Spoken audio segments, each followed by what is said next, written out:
శ్రీమాత్రే నమః. Welcome to Chandramouli Venkatesh Sharma భక్తి ఛానల్. సద్గురు జ్యోతిషాలయం వారి 2024 ఫిబ్రవరి ద్వాదశ రాశి ఫలితాలను మనం తెలుసుకోబోతున్నాం. ఈ నెల ఫిబ్రవరి 14వ తారీఖున వసంత పంచమి వస్తుంది. మీ పిల్లలందరినీ కూడాను సరస్వతి దేవాలయం, మీ దగ్గరలో ఉన్నటువంటి సరస్వతి దేవాలయానికి తీసుకొని వెళ్ళండి, దర్శనం చేయించండి, వాళ్ళ పుస్తకాలను అక్కడ పూజ చేయించండి.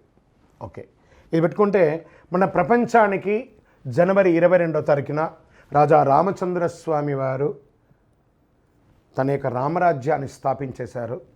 మనమందరం కూడా భారతీయులుగా ఉన్నదానికి గర్వించాలి. మనమందరం ఇప్పుడు రామరాజ్యం, అసలు సిసలైనటువంటి రామరాజ్యంలో ఉన్నాం. ఇది ఒక గర్వకారణం. 2024 మనకు ఒక మైల్ స్టోన్ అని కూడా చెప్పుకోవచ్చు. సద్గురు జ్యోతిషాలయం ద్వాదశ రాశులందరికీ కూడాను గోచార గ్రహస్థితులను దృష్టిలో పెట్టుకొని అందరికీ రాశి ఫలితాలను చెప్పడం జరుగుతుంది. ఇందులో అన్ని వర్గాల వారిని దృష్టిలో పెట్టుకొని చెప్పడం జరుగుతుంది. ఇదొక గణితం. దాన్ని లెక్కించి ఆ యొక్క గ్రహాల యొక్క కదలిక గమనాల ద్వారా ఏ రాశి వారికి ఎలా ఉంటుందో చెప్పడం జరుగుతుంది. బాగా గుర్తుపెట్టుకోండి, జాతకం తెలుసుకోవాలి, కానీ అది జీవితం కాదు. పడుతున్న వర్షానికి ఒక గొడుగు మాత్రమే జాతకం. బాగా గుర్తుపెట్టుకోవాలి, జాతకం ఎంత కావాలో అంతే తీసుకోవాలి. అదే జీవితంగా అదొక యాసగా ఉండకూడదు. మీ యొక్క మేము చెప్పే ఈ యొక్క జాతకం అంతా కూడాను, మా యొక్క మాస ఫలితాలన్నీ కూడాను మీ యొక్క వ్యక్తిగత జీవితానికి ఒక 40% మాత్రమే వర్తిస్తుంది. మీరు పుట్టిన సమయంలో ఒక లగ్నం ఉంటుంది, ఆ రాశి ఫలితాలు ఉంటుంది. దాని ప్రకారమే మీ యొక్క సంపూర్ణ జాతకాన్ని నిర్ణయించడం జరుగుతుంది. మీ వ్యక్తిగత జాతకం తెలుసుకోవడానికి మీ పరిసర ప్రాంతాల్లో ఉన్నటువంటి సద్గురువుల్ని సంప్రదించండి, జ్యోతిషాస్త్ర నిపుణుల్ని సంప్రదించండి. అక్కడికి వెళ్ళి మీ యొక్క date of birth, time of birth, place of birth తెలిపి మీ యొక్క జాతకాన్ని తెలుసుకోండి. లేదా గురుగారు మేము మీ దగ్గరే తెలుసుకోవాలి అనుకుంటున్నాము, అలా అనుకున్న వాళ్ళకి మీరు ఎందుకు జాతకం తెలుసుకోవాలనుకుంటున్నారు అనేదాన్ని మెన్షన్ చేయాలి. మా ఈ కింద కనబడుతున్న నంబర్కి వాట్సాప్ మాత్రమే చేయాలి, కాల్ చేయకూడదు. మీ details, date of birth, time of birth, place of birth WhatsApp చేయాలి. చేసిన తర్వాత 21 సంవత్సరాల లోపు ఉన్న పిల్లవాళ్ళు ఖచ్చితంగా జాతకం అడగకూడదు. ఇల్లీగల్ అఫైర్స్ గురించి అడగనే కూడదు. కంప్లీట్గా అప్పుల్లో కూరుకుపోయి అప్పులు బయట ఎలా పడాలని మాత్రం అడగకూడదు. మీరు వ్యాపారమో ఉద్యోగమో చేసి అప్పులు తీర్చుకోవాలి. 60 సంవత్సరాల పై చెలుకు వాళ్ళు అడగకూడదు. ఎందుకంటే వారు అన్ని వసంతాలను పొంది ఉంటారు కాబట్టి 60 సంవత్సరాల పై చెలుకు వారు అడగాల్సిన అవసరం లేదు. మీ వ్యక్తిగత జాతకం, విద్య ఎలా ఉంటుంది, వ్యాపారం ఎలా ఉంటుంది, ఉద్యోగం ఎలా ఉంటుంది, వివాహం ఎప్పుడవుతుంది, సంతానం ఎప్పుడవుతుంది, ఆరోగ్యం ఎలా ఉంటుంది, భూమి ఏమైనా కలుసు, ఇలాంటివి అడగండి. అన్య ప్రశ్నలు అడగకండి. వాట్సాప్లో వివరాలు వస్తేనే మేము రిప్లై ఇస్తాము. దాని తర్వాత మీరు మాకు కాల్ చేయొచ్చు. జ్యోతిషాస్త్రరీత్యా ద్వాదశ రాశుల్లో మొట్టమొదటి రాశి అయినటువంటి మేషరాశి మిత్రులారా, మీరు అశ్విని నక్షత్రం 1, 2, 3, 4 పాదములు, భరణీ నక్షత్రం 1, 2, 3, 4 పాదములు, కృతికా నక్షత్రం మొదటి పాదానికి జన్మించిన మీరు మేషరాశి వారిగా పరిగణించబడుతున్నారు. ఈ నెల మీకు శుభాశుభ ఫలితాలు ఎలా ఉన్నాయి? శని 11వ ఇంట్లో ఉండడం వల్ల మీ కెరియర్లో చాలా అనుకూలమైనటువంటి ఫలితాలు వస్తుంది. 2వ స్థానానికి అధిపతి అయిన శుక్రుడు 9వ ఇంట్లో ఉన్నారు. 10వ ఇంట్లో సూర్యుడు, 11వ ఇంట్లో శనిగ్రహం మరియు మొదటి ఇంట్లో బృహస్పతి, 12వ ఇంట్లో కూర్చున్న రాహువు.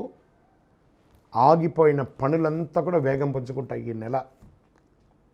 పట్టిందల బంగారం అని కూడా చెప్పచ్చు. మీ రాశిపతికి అధిపతి 9వ ఇంట్లో ఉన్నాడు కాబట్టి, మరియు 10వ ఇంట్లో మీకు అద్భుతమైనటువంటి ఆరోగ్యాన్ని కూడా ఇస్తున్నాడు రాశ్యాధిపతి. మీరు మీ యొక్క రోగ నిరోధక శక్తిని కూడా పెంచుకుంటున్నారు. ఖర్చులు పెరుగుతాయి, దానికి తగ్గట్టు కూడా ఆదాయం కూడా ఉంటుంది, స్ట్రెస్ కూడా ఉంటుంది. స్థిరమైన ఆదాయం ఉంటుంది, భూమి మీద కలిసి వస్తుంది. ఉద్యోగం చేస్తున్న వారికి పై అధికారుల నుంచి ప్రశంసలు, కింద వారి దగ్గర నుంచి అనుకూలం ఉంటుంది. కావలసిన చోటకి ప్రమోషన్స్ ఉంటాయి. వ్యాపారంలో ప్రత్యర్థులను ఓడిస్తారు, మంచి వ్యాపారంలో అధిగమిస్తారు, మంచి అద్భుతమైనటువంటి పొందుతారు. విద్యార్థులు కాస్త గడ్డు కాలం అని చెప్పచ్చు, కాస్త గట్టిగా చదవాలి విద్యార్థులు మాత్రం.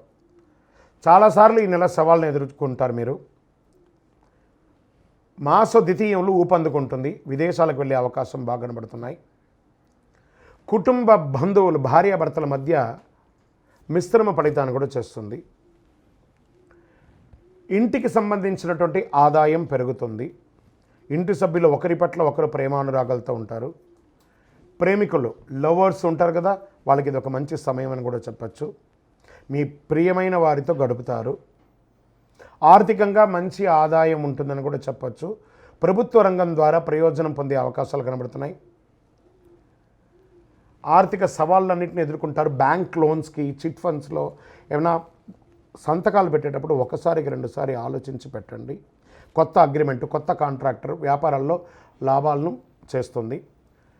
నూతనంగా ఇల్లు కట్టుకోవాలనుకున్న వాళ్ళకి గృహప్రవేశ యోగం, వివాహం కాని వారికి వివాహ యోగం, ఇంపోర్ట్ ఎక్స్పోర్ట్ బిజినెస్ వాళ్ళకి ఇది ఒక మంచి సమయం చెప్పచ్చు. విదేశాలకు వెళ్ళడానికి ఇది కలిసి వస్తుంది.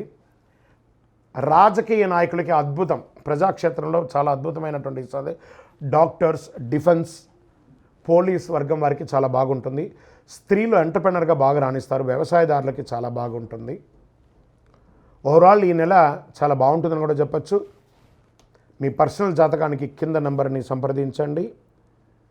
ఈ నెల లక్కీ డే అని చెప్తే మీకు బుధవారం చాలా కలిసి వస్తుందని కూడా చెప్పచ్చు.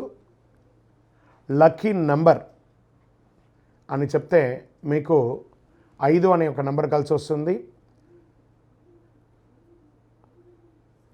ఊదా రంగు మరియు పచ్చ రంగు మీకు చాలా కలిసి వస్తుంది. తూర్పు దిశ ప్రయాణాలు మీకు చాలా అనుకూలంగా ఉంటుంది. చంద్రాష్టమం బాగుంది కదా, అందులో కూడా కొంచెం బ్రేక్ అనేది ఉంటేనే మనం కూడా మన స్పీడ్కి ఇది ఉంటుంది. ఫిబ్రవరి 4/2/2024 1:04 ఉదయం నుండి 6/2/2024 7:35 ఉదయం వరకు 2.5 రోజులు చంద్రాష్టమం ఉంటుంది. సంతకాలు పెట్టేటప్పుడు జాగ్రత్త, వాహనం నడిపేటప్పుడు జాగ్రత్త, ఎవరితోనైనా మాట్లాడేటప్పుడు మీ మాట అదుపులో ఉంచుకొని మాట్లాడండి, జాగ్రత్తగా ఉండాలి. ఈ నెల సుబ్రహ్మణ్య స్వామి వారికి ఆరాధన చేయండి. సుబ్రహ్మణ్య స్వామికి వీలుంటే పాలాభిషేకం చేయండి, అద్భుతంగా ఉంటుంది. ఇంకను సకల దోషాలు తొలగి ఆనందంగా ఉండడానికి ఐశ్వర్య సిద్ధి పంచధూపంతో ధూపం వేయండి. విజయోస్తు. ఈ ద్వాదశ రాశులు చూస్తున్నటువంటి ప్రేక్షక మిత్రులందరికీ కూడాను మీరందరూ కూడా ఆయురారోగ్య ఐశ్వర్య భోగభాగ్యాలతో ఉండాలని అఖిలాండ కోటి బ్రహ్మాండ నాయకుడు శ్రీ ధర్మశాస్త్ర అయ్యప్ప స్వామి వారిని ప్రార్థన చేస్తున్నాను. మీరు కుటుంబంతో తిరుపతికి వచ్చినప్పుడు మన అయ్యప్ప స్వామి వారి 18 అవతారాల దేవాలయం బ్రహ్మశ్రీ డాక్టర్ చంద్రమౌళి గురుస్వామి గారు నిర్మించినటువంటి ఈ దేవాలయాన్ని దర్శనం చేసుకోండి. మీ కోరిన వారికి కొంగు బంగారం, ఎవరు ఏ కోరిక కోరుకున్నా ఒక 18 ప్రదక్షిణాలు చేసి కోరుకోండి. తర్వాత కోరిక నెరవేరిన తర్వాత 108 ప్రదక్షిణాలు చేసి చాలామంది అనుభూతి పొందున్నారండి. తిరుపతి రైల్వే స్టేషన్ నుండి, బస్టాండ్ నుండి 3 కిలోమీటర్ దూరంలో జీవకోణ అనే ప్రాంతంలో ఉంటుంది. మీరందరూ రావచ్చి దర్శనం చేసుకోవాలని కోరుకుంటున్నాను. వందే మాతరం, వందే మాతరం.